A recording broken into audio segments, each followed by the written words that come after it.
This episode of A Hero's Journey podcast is brought to you by S&P Inc., JPS Computers, and we want to shout out to Rock Rage Radio. Thank you for listening to us. I'm going to pass this over to my co-host, Miss Danielle Vasinova. Thank you, Bryan Hopkins. Welcome back to Hero's Journey podcast. Today, we have a very, very special guest on the show with us today, Dr. Nathan Bryan, who is an international leader in molecular medicine, founder of N101, and he has a new book out called The Secret of Nitric Oxide, Bringing Nitric Oxide to Life. Welcome, Dr. Nathan Bryan. Thank you, Danielle. Thank you, Bryan. Thank you. Yeah, thanks for being here. You know, we were in the hallway. And the first thing I got to ask you is, I hear an accent. Where's it from? I'm from Texas. I grew up in Texas, but I went to school in Louisiana, then trained up in Boston, then I've been back in Texas since like 2005 or 2006. Yeah, so you're all kinds of messed up. Welcome to Vegas. Thank you for flying out to be here, sitting at this table with us. That's really great. We really appreciate it. We had the chance to give you a tour of this space, and what'd you think? Well, look, it's great. I mean, look, congratulations on the Heroes podcast, and this is a great thing you guys are doing. I mean, it's all about inspiration, right? Someone or something inspires the best in all of us. So Correct. Congratulations on this. Great. Thank you so much. And we were talking outside, and you said, where does the name come from? And it's, as we mentioned, we're the hero of our own story. You wake up, I wake up, Danielle wakes up every morning, the hero of our own story. And it's, what are we going to do today? But as I said to you out there, you didn't wake up a doctor. How did that come about? And especially so specific in what you do. Take us down this journey, please. Did you always know that you wanted to be a doctor growing up? No, I mean, it's like any story, right? It's a journey. It's the journey that we embark upon. I grew up in small town Texas, a town of about 1,000 people. Went to a lot of schools. But in high school, I was always good in science and math. And not really knowing what I wanted to do when I left high school, my counselors go, well, you should be an engineer. Yeah. So I enrolled at the University of Texas at Austin in civil engineering and went through first semester of classes. And I go, what's an engineer do? What's civil engineering? They go, well, they build bridges and roads and all that. And I go, I'm not interested in that. So then I started looking around, okay, what do I want to do? And so I entered the biochemistry program at the University of Texas, got a degree in biochemistry, and graduated, and then kind of evaluated the job market and realized that there wasn't really a big market or need for a bachelor's degree in biochemistry. I was married at the time. I was divorced and really tried to spend the next 3 years really trying to find my way. And then I was in Louisiana, and I applied for a histology position at LSU School of Medicine. And histology is, what is that? Histology, really, I was broke and just looking for a way to make a living. Okay. All right. I answered a newspaper ad. Oh, yeah. I was trying to keep up with you, and I want to make sure that I'm still on It's a really track. Boring, mundane job. You're looking at pathology slides and histology and making an interpretation or helping the pathologist realize what's the basis of that disease or that pathology. Okay. And I started interviewing the guy. He goes, he goes, I'm not going to hire you. He goes, you need to be in school here. And I go, you're probably right. So I applied, and I started the LSU School of Medicine, primarily in a PhD program in molecular and cellular physiology, and that was when I got introduced to this whole science of nitric oxide. I didn't know anything about it. I knew during my biochemistry days at UT that I never wanted to deal with nitrogen-based chemistry for the rest of my life, and here I am. And that's what you do. 30 years later. A specialist, yeah. That's what I do. But it was shortly after a Nobel Prize had been awarded for the discovery of nitric oxide. So the scientific community knew this molecule was extremely important. But there were still a lot of unanswered questions of how does the human body make nitric oxide? What goes wrong in people that can't make it? And then, how do you fix this? And how do you diagnose nitric oxide deficiency? Right. So that provided me kind of the framework and that was what I basically did my entire PhD on, is how do we detect and quantify nitric oxide in biological tissues? Because I think it's very important for people to understand that nitric oxide is a gas that's produced in the lining of the blood vessels, and once it's produced, it's gone in less than a second. Okay. So how do you quantify, how do you detect, and how do you analyze nitric oxide production in humans? How do you? Well, that's kind of the code we cracked. I cracked as a student. That was really the basis for my PhD. I finished my PhD, I think, in a year and a half or 2 years. I'd published like 6 or 7 papers during that time. But Not just a pretty face, huh? Jeez. Okay, all right. we discovered a way that you could actually use what's called a gas phase analyzer to measure nitric oxide gas in biological samples. So then we had the technique to measure and really create a fingerprint of nitric oxide biology in things like diabetes, heart disease, heart attack, stroke. And then that armed us with the tools we need. And they're directly related? Yeah, in fact, loss of nitric oxide production is the earliest event in the onset and progression of every single human chronic disease. Oh, wow. Really? So Wow. from Yet there, it's the first time I'm hearing those words come out of anyone's mouth for me. So this is Why I'm isn't learning. it more known worldwide? Well, I think there's a number of reasons for that. So if you go to your primary care physician and you do a simple blood analysis or a workup, they're not measuring for this. So Western medicine is kind of focused on only what you can measure is important, right? And so if you can't measure nitric oxide, it must not be important. What you can measure is cholesterol, vitamin D, triglycerides, the standard CBC and lipid panels and inflammatory panels. So they treat the numbers. That's the problem with Western medicine. They don't treat the patient, they treat the numbers.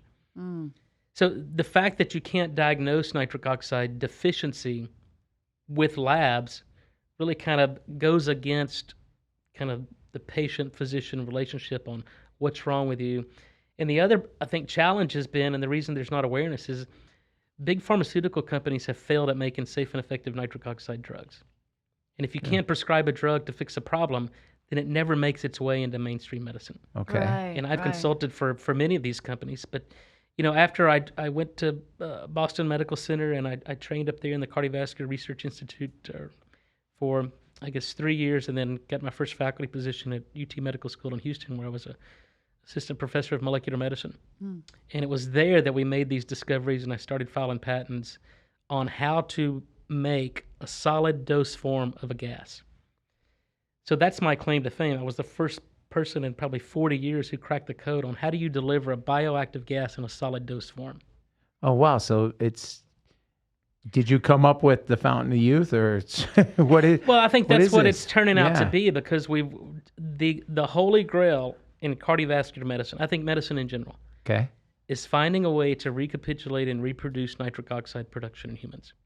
And that's what my discoveries and patents and product technology has been revealing over the past probably 15 years. So how do you actually measure it? Well, in terms of patients, or Yeah. how do you measure the gas? In terms of patients, like on an Well, what we individual- look for. So, I mean, that was when we launched this original product technology. The first question was how do you know if I need this? Right. Right. Yeah. Yeah. And I going guess that's back my to that question. challenge was, okay, your doctor can't tell you if you're nitric oxide deficient. Yeah. So I had to develop a test. So I developed a salivary test strip. This was in, I think, 2010. And it was the first point of care non-invasive diagnostic for nitric oxide. So you just basically apply your saliva to the end of this test strip. Hopefully it turns a dark pink, and that's reflective of the body's ability to produce nitric oxide. And if it's green, then what does that mean? Well, it does. That's not part of the For starters, I like the non-invasive thing. I hate needles, so I'm really glad that you came up with the saliva thing. That's really great. Now, Gentle. but so has that been effective? Is that something that's It's a been great used, or- conversation starter. Just like any diagnostic, there are some false positives. Okay. There are no false negatives. So if you don't change the color on that test strip, you're completely devoid of any nitric oxide. And that's a problem. Okay. However, there are some false positives. So I tell physicians and people who use it that it's a good tool to have in your toolbox, but it shouldn't be the only tool you're using. So what do we look for? How do you know if you're nitric oxide deficient? Number one, if you have an unsafe elevation in blood pressure, which 2 out of 3 Americans have. If you have diabetes or insulin resistance, that's a sign of nitric oxide deficiency. If you have erectile dysfunction in both men and women, that's a sign of nitric oxide deficiency. Or if you develop mild cognitive disorders and vascular dementia and eventually Alzheimer's. Because the basis of every single chronic disease, whether it's erectile dysfunction or Alzheimer's or cardiovascular disease, is loss of regulation of blood flow. Right? So every single chronic disease is characterized by 3 things, or actually 4 things: low blood flow, inflammation, oxidative stress, and immune dysfunction. And nitric oxide is what controls all 4 of those. Wow. So if your body can't make nitric oxide, you're on a very slippery slope to developing chronic disease. And the management of chronic disease in the United States is the worst of any nation in the world. Wow. And you're the guy who came up with this. This like a way to measure it, a way to realize that this is something that's going on because it's poof, it's gas. It's a gas and it's gone in less than a second. So we have to recapitulate that and give the body what it needs, what it normally sees in a person. So you can do radio-labeled isotope studies and figure out how much nitric oxide would a healthy, say a 24-year-old person make in 24 hours. So we can quantify that. So in order to deliver that in the form of a therapeutic, then we have to basically give back what the body's missing. So, and that's the beauty of kind of our drug discovery program, because most drugs developed by pharmaceutical companies are inhibitors. They're synthetic molecules that inhibit certain biochemical reactions. Okay. And there's always side effects or consequences of that, because the our designer made us to do these things to perform certain activities and for the cell to do certain jobs. When you give a synthetic inhibitor of those, then there's always consequences. So what we do is called restorative physiology. We don't give any inhibitor. We basically give the body back what's missing in terms of a bioactive gas. And that's been the secret to And the you found a technology. way to, I could take that. If I was deficient, I can take that and... But is it cumulative? Like, if you stop taking it, will it still stay in the body? And if so, for how long? Well, everything has what's called a half-life. So there's a certain period. Once it's produced, the human body is a very dynamic organism, right? Nothing's static. Right. So we're constantly changing. So we produce nitric oxide upon demand. And the best example is if you have symptoms of heart disease, you go to your cardiologist, they put you on an exercise stress test, increase your workload. So in order for your heart to meet the increased metabolic demands, you've got to increase the coronary flow and dilate those coronary arteries. And that's only done through the production of nitric oxide. So if you fail your exercise stress test, then your body can't produce nitric oxide. Yeah. The other example is if you want to perform sex, but yet you can't dilate the blood vessels of the sex organs because you can't make nitric oxide, you develop sexual dysfunction. So I heard something, or it was like I read something somewhere about how, like somebody had said the blue pill, what is it? Blue pill. Viagra. The guy's Viagra. Thank you. I Yeah. don't mean to be talking about something else, but I'm saying red pill or the blue pill? Whatever. Like Viagra. Yeah. Opening up the blood cells in a female, like who has Alzheimer's. I heard that and I'm like, I want to go down that path and just figure that out, because I know people who are scared of, like, my girlfriend's grandmother died of that. And so it's in her genetics, somewhere, or maybe, I don't know. We can't blame disease on genetics anymore, because we now know how to turn genes on and off. Really? So genetics are no longer an excuse. Whoa. But, going back to the blue pill, there was a large-scale study published not long ago, maybe 6 months ago. People who have been on, these are called phosphodiesterase inhibitors. So it's like Viagra, Cialis, and Levitra. Okay. So they basically potentiate nitric oxide-based signaling. So nitric oxide turns the switch on, and they keep it on. That's the reason you're warned against a 4-hour erection. 4 hour, exactly. Okay. Yeah. What's the problem there? Yeah. Except necrosis. Awesome. So it's all about regulation of blood flow. Okay. Right? And so people who have been on these PD-5 inhibitors are at a reduced risk of developing Alzheimer's. And Alzheimer's is probably the most feared condition in the world, because it's such a burden on your family members. Yeah. Right? Nobody wants to put their family members through that. So again, and we're developing an Alzheimer's drug discovery program. So we're taking our nitric oxide technology and putting it into an Alzheimer's drug study. Incredible. And this will, I'm convinced, will change the world. That's incredible. Because all Alzheimer's drugs have failed. And why is that? Because they're going after the beta amyloid plaques, they're going after the tau tangles. It's the wrong target. Those are consequences of the disease. They're not causes of the disease. Okay. So the cause of every single disease, whether it's Alzheimer's, heart disease, kidney disease, ED, every single thing is loss of regulation of blood flow. Yeah. So in Alzheimer's, when we want to recall memory, if I want to recall where did I leave my keys, at that point in time, you have to increase the blood flow to the prefrontal cortex where memory recall occurs. And you do that through the production of nitric oxide. But if your body can't make nitric oxide, you can't dilate those cerebral arteries and increase blood flow to that region of the brain, so you get forgetful. Over time, you lose cognition. If not corrected, you develop vascular dementia. If not corrected, you develop Alzheimer's. So the target of every disease is loss of regulation of blood flow. So if you can't get the good stuff in and take the trash out, which is all Right. regulated by circulation, then you get a buildup of the trash. And what is that? It's the beta amyloid plaques and it's the tau tangles that are diagnostic for Alzheimer's disease. So we're after the root cause of disease. Everybody else has been after the consequence of disease. And you say we, like who is it? Well, I have a you drug and- company. I have Really? a drug company we started, and I licensed my patents from the University of Texas. So everything we do, we're taking our core technology, and we have a drug in phase 3 trials for COVID. We recognized early on that the people that were getting sick and dying from COVID were the people who could not make nitric oxide. Really? And who is that?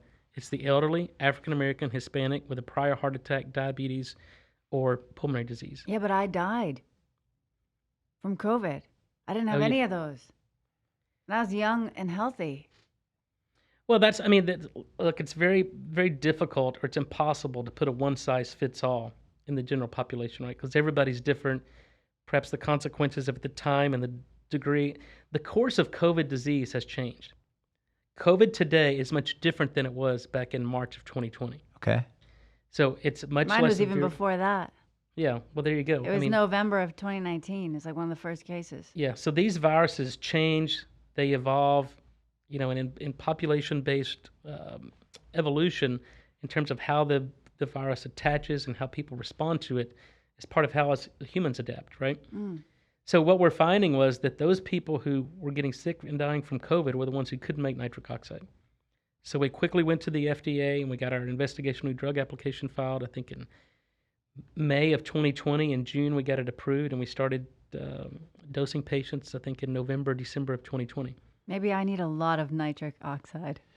And for those of you out there listening and watching, Danielle's talking about back in, what was it, November, you said, 2019? Yeah, flatlined on 2019, December 12th. Yeah, and she had got COVID discharged. and Well, before it was even recognized. before Right. exactly, no, Yeah. and she, Right. you were on, it was one of those things that you're sitting here with us because they got you back and you were Yeah.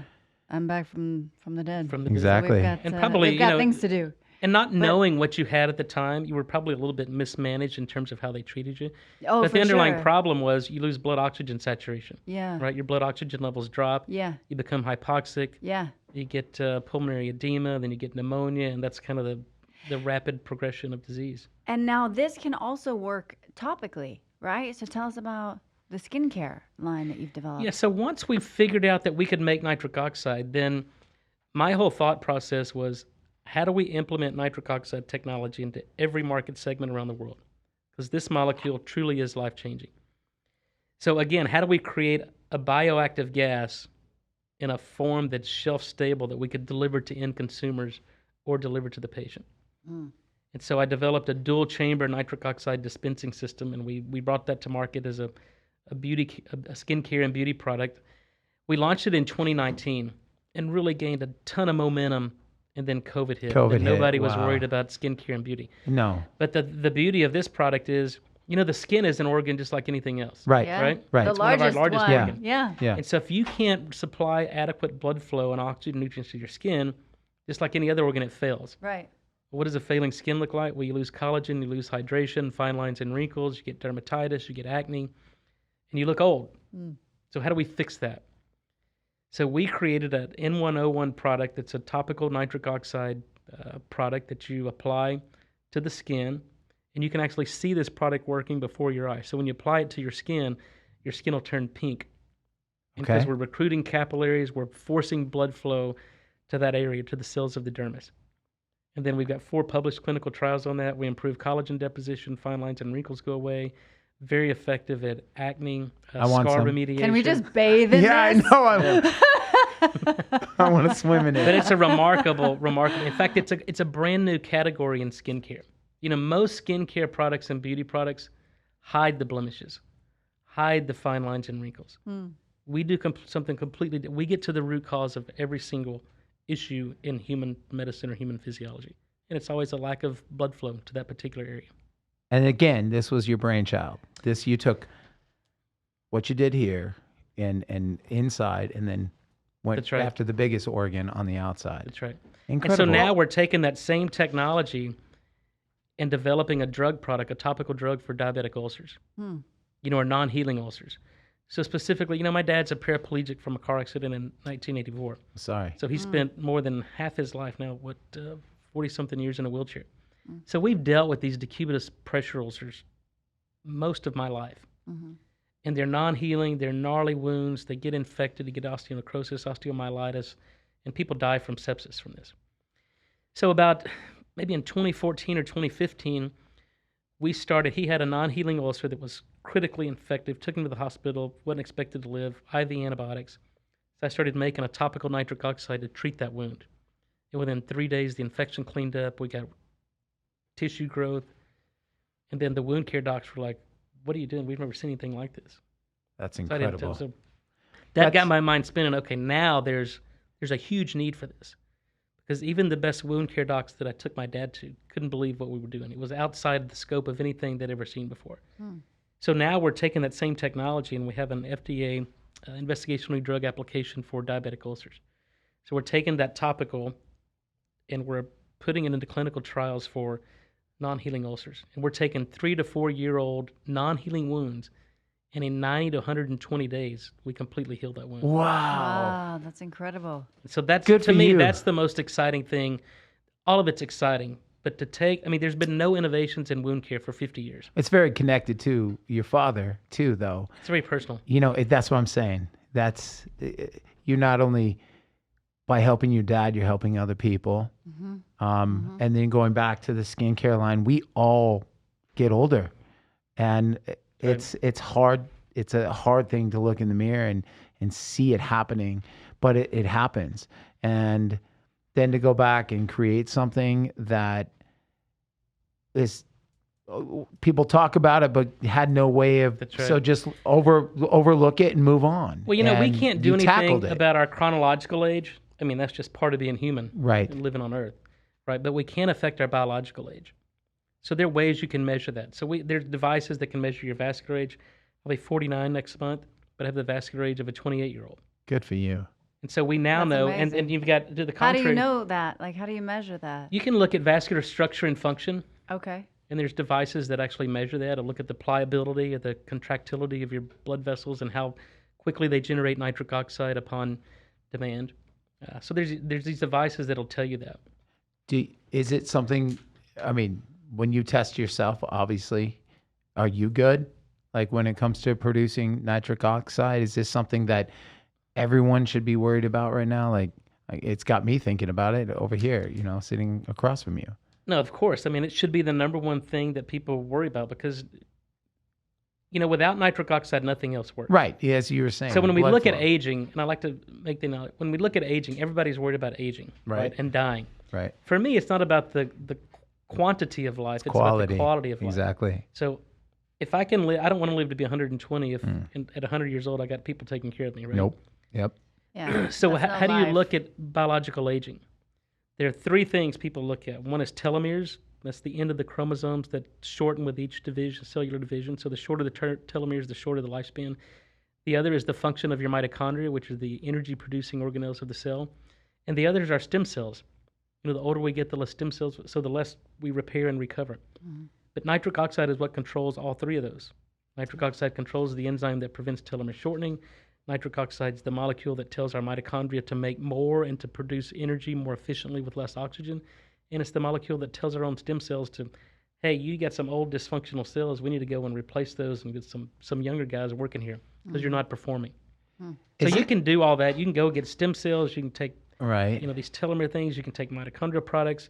But until you restore the production of nitric oxide, nothing else matters. Okay, so I'm sitting across from you. We just met. Is this a product that is it a supplement or is it something that is actually has to be prescribed? Well, we come to market. My strategy has always been pre-COVID, right, in drug discovery, which I'm trained as a drug discovery biochemist. And my job early on when I got in this field was to develop safe and effective drugs that could impact human health. Okay. In order to do that, the economics of that are about 10 years and $800 million. And that's just the average of what it takes to get a FDA-approved drug to market, from discovery all the way to approval. Wow. Wow, that's crazy. So early on in I think you remember maybe 10 or 12 years ago, we developed this, and I went to the FDA as soon as I was a professor of medicine at University of Texas Medical School in Houston. So the model is you submit to the FDA and we develop drugs. But what we discovered was natural product chemistry. So I was screening a lot of these natural product libraries from Harvard and from foods, and we found some biological activity of these. So we basically put together a composition of matter that generated nitric oxide. And the opinion of the FDA was we don't need to get a drug application for this. This is an all-natural. So we brought a product to market as a supplement. So today, we have lozenges, an orally disintegrating lozenge on the market that it takes 5 to 6 minutes for it to dissolve. And then over that 5 to 6 minutes, it's generating nitric oxide gas. Really? So if your body can't make it, we do it for you. But we also understand the biochemistry and the enzymology to the extent that we can restore and repair the enzyme that makes nitric oxide. So our technology generates nitric oxide if your body can't make it, but we fix the reason your body can't make it. Oh, wow. So it's unlike anything. Yeah, so you're going to the source and repairing No, it. that's right. Mm-hmm. And That's but incredible. we tell people, my job is not to sell products. My job is to inform and educate so people can make lifestyle changes. Because our body's designed to do what it's designed to do, right? But we get in the way. So we discovered and published maybe 8 or 10 years ago that if you use mouthwash, you disrupt the oral microbiome, which part of their job is generating nitric oxide gas. So people who use mouthwash, in fact, I was on the doctor's show, I think last year, where we reported that if you use mouthwash, your blood pressure goes up and you lose the protective benefits of exercise. Of all mouthwash or the ones that are alcohol? All antiseptic-based mouthwash. So that's the alcohol-based mouthwash, that's anything that's If you use antiseptic. alcohol-free, is that okay or no? Well, the answer is we really don't know. We haven't tested a lot of those, but things like the stringent antiseptics like chlorhexidine that dentists use for chronic halitosis, Listerine, Scope, all the alcohol-based mouthwashes. I mean, there's 200 million Americans that wake up every morning and use mouthwash, killing the good bacteria, disrupting the microbiome. Their blood pressure goes up. So it's no wonder to me that Americans are sick. And toothpaste? Is toothpaste also Toothpaste, fluoride's an antiseptic. Yeah. So you have to get rid of fluoride. Fluoride kills the bacteria, it kills your thyroid function, and it's a neurotoxin. So what do in our you drinking use? water. What do you use? Natural toothpaste. Well, you have to use a fluoride-free toothpaste, and then you got to get a water filtration system that removes all the fluoride coming in from the municipal water. Wow. Did you know that? I didn't know that. My mind's being blown fluoride's right now. one of the most toxic compounds on the periodic table. And what toothpaste do you use? I use a toothpaste called Himalaya. It's a fluoride-free, but we're actually developing a nitric oxide-friendly toothpaste. Okay. Amazing. And a mouth rinse. When is that coming out? Probably first or second quarter of next year. Okay, then I'm on it. Have you had any challenges in bringing all of this to marketplace? What's been the whole process for you? Well, it's very disruptive. I mean, anytime you take market share from big pharma and a lot of these consumer product goods companies that sell these toothpaste and mouthwash, Sure. it's disruptive, Sure. right? Yeah. But there's consequences to that. And we as scientists have to illustrate that or elucidate that and figure out, okay, how do we overcome that? Then the other problem are antacids. There's 200 million prescriptions written for antacids every year, and that's not even counting the number of over-the-counter purchases. Okay. So antacids completely shut down nitric oxide production. Completely. What dosage? Well, it's things like Prilosec, Prevacid, Yeah. Nexium, anything that suppresses stomach acid production shuts down nitric oxide If production. you take it just once, it'll shut it down? Or Absolutely. is it over time? Well, these drugs were never approved by the FDA for chronic use. Okay. They were approved for acute use for 3 to 5 days for gastroesophageal reflux disease. But yet people have been taking these every day for 10, 12, 15 years. There was a time my doctor, my ear, nose, and throat guy, because I'm a singer in a band, he prescribed that because I was getting acid reflux at night and having to sleep upright.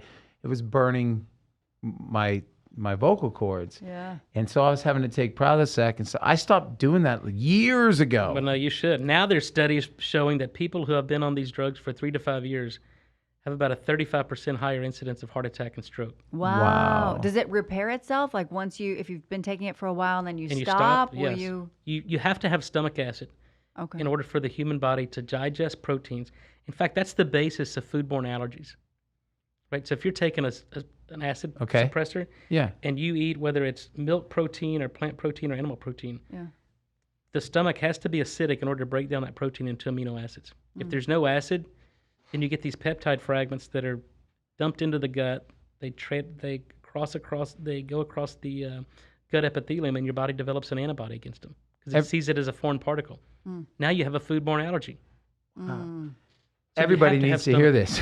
Yeah. I'm serious. No, it's Seriously. the basis. Yeah, for everyone needs to hear this. So to me, and people go, look, Americans are the sickest, most unhealthy people in the world, and we spend more money per capita than any industrialized nation in the world. And why is that? It's because what we do makes us sick, and it gets in the way of the body's healing itself. The human body is regenerative by nature. We just got to get out of its way, give it what it needs, and let it do its job. But we get in the way. So how do we fix it from where we are? Well, I tell people you have to do two things. It's very simple. Stop doing the things that disrupt nitric oxide production and start doing the things that promote it. So For if we tackle example. those... Okay, so give me, yeah. Yeah. So you let's just, take the it's first Yeah, yeah. one. Stop using mouthwash. Yep. Stop using antacids. Get rid of fluoride in your toothpaste and in your water.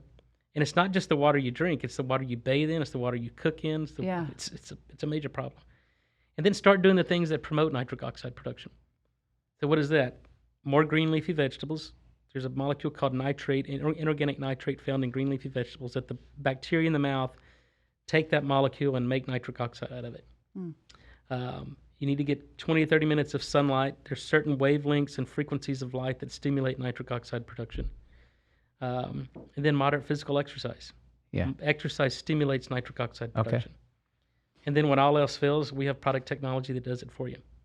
Okay. And didn't you also say, sorry, go Sorry, ahead, Bryan. no, please. Didn't you also say that with cancer, that a lot of it starts orally in the mouth?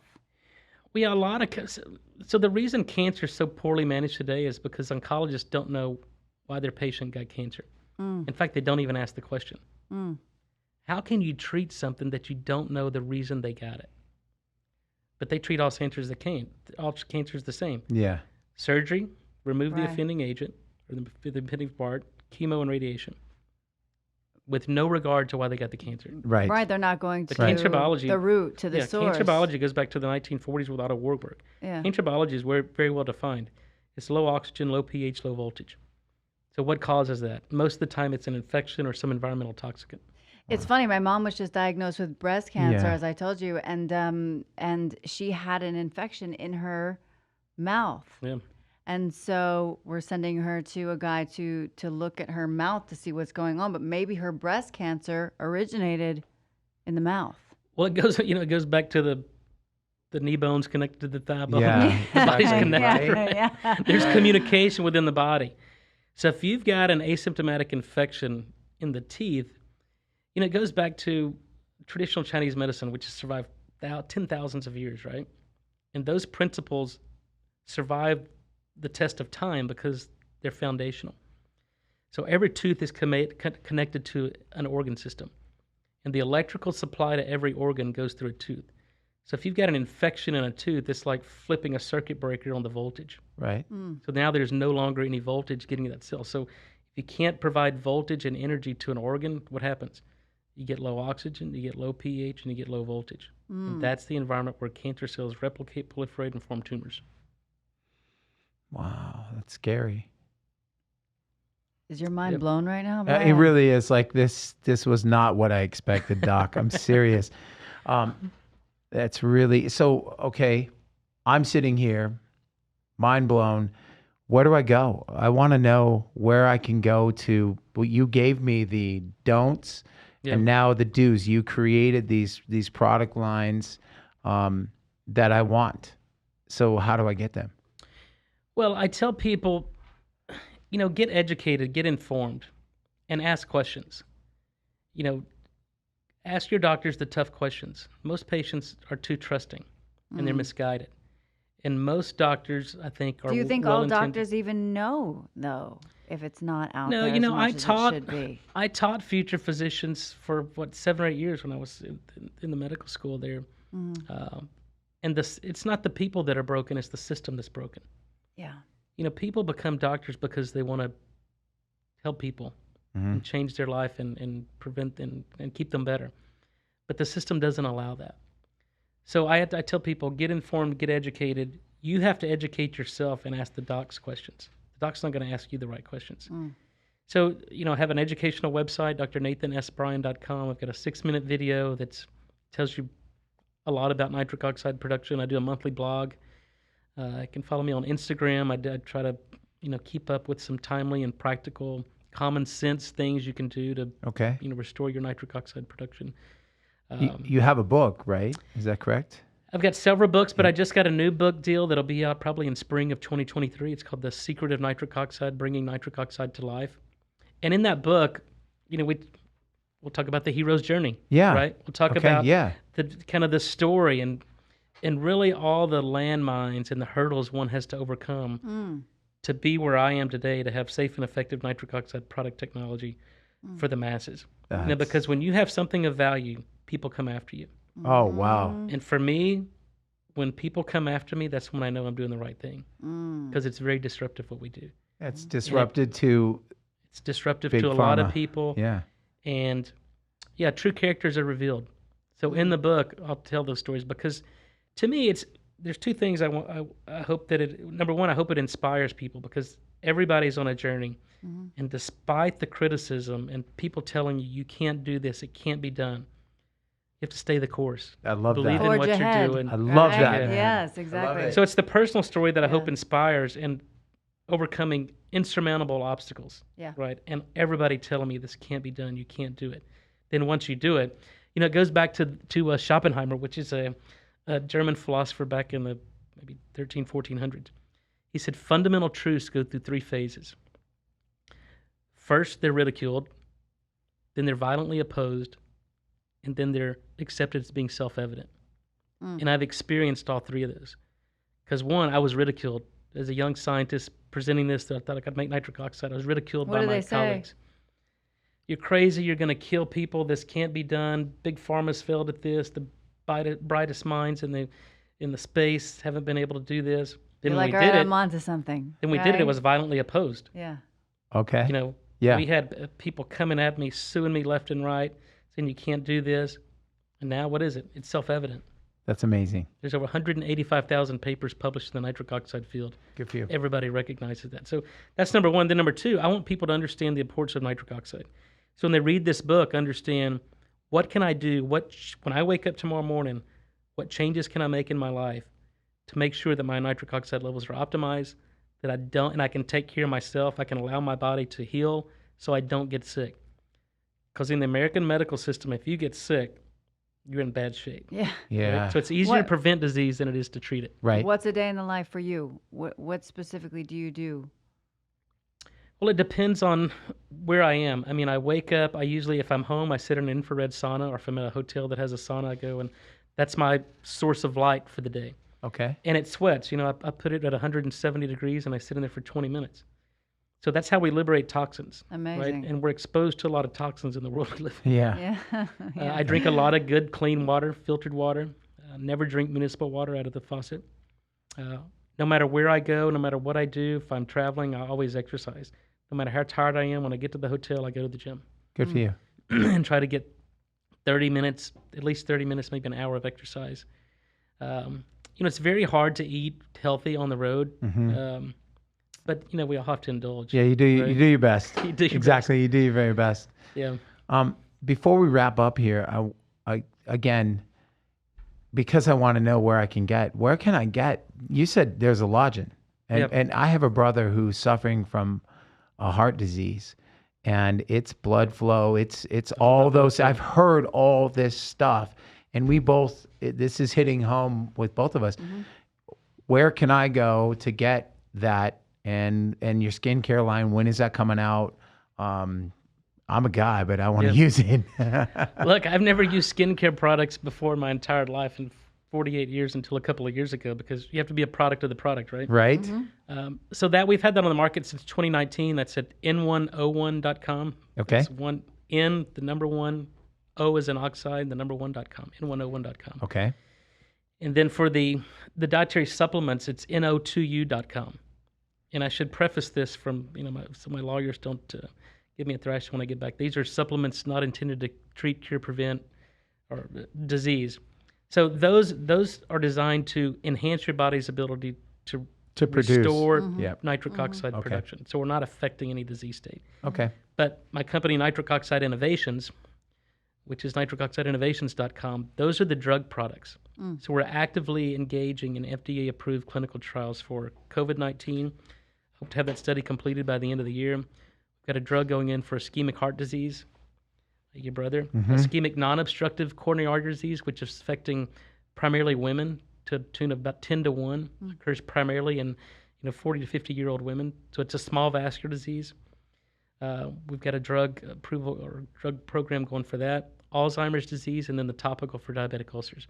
Wow. So our anticipation, we hope to have all these drugs into phase 3 clinical trials in the next year and hopefully have these on the market in the very near future. But I'm absolutely convinced, based on my 20-something years in nitric oxide research and science and the performance of our technology on the market, that this will absolutely change the world and be the way we treat patients for the next 100 years. Gave me chills, man. I love it. Thank you so much. This Dr. was Nathan Bryan, this thank was you. amazing. I am just in awe. You didn't even know what you I were had getting no into, did you? idea. I thought I met the cool guy who strolled in, just flew in to Vegas. Thank you so much for joining us and Thank you for sharing having this me. story. I know we're going to help some people out there. You're helping me. And I just want to share this knowledge with my family and the people around me because I want everybody to be healthy and happy. And thank you. Without our health, we Yeah, have thank you. nothing. Exactly. Yeah. Oh, that's right. Yeah. So we have, if you're out there listening, it's Dr. Nathan Bryan with us, and my mind has been blown. Thank you so much for joining us on a Hero's Journey podcast. My name is Bryan Hopkins. I'm Danielle Vasinova. Thank you, Dr. Nathan. Thank you, guys. Really, Thank you for being congratulations here. on your whole mission here. It's great. Oh, Thanks for thank having you, me. sir. All right. We'll see you. And I believe it's coming around to me.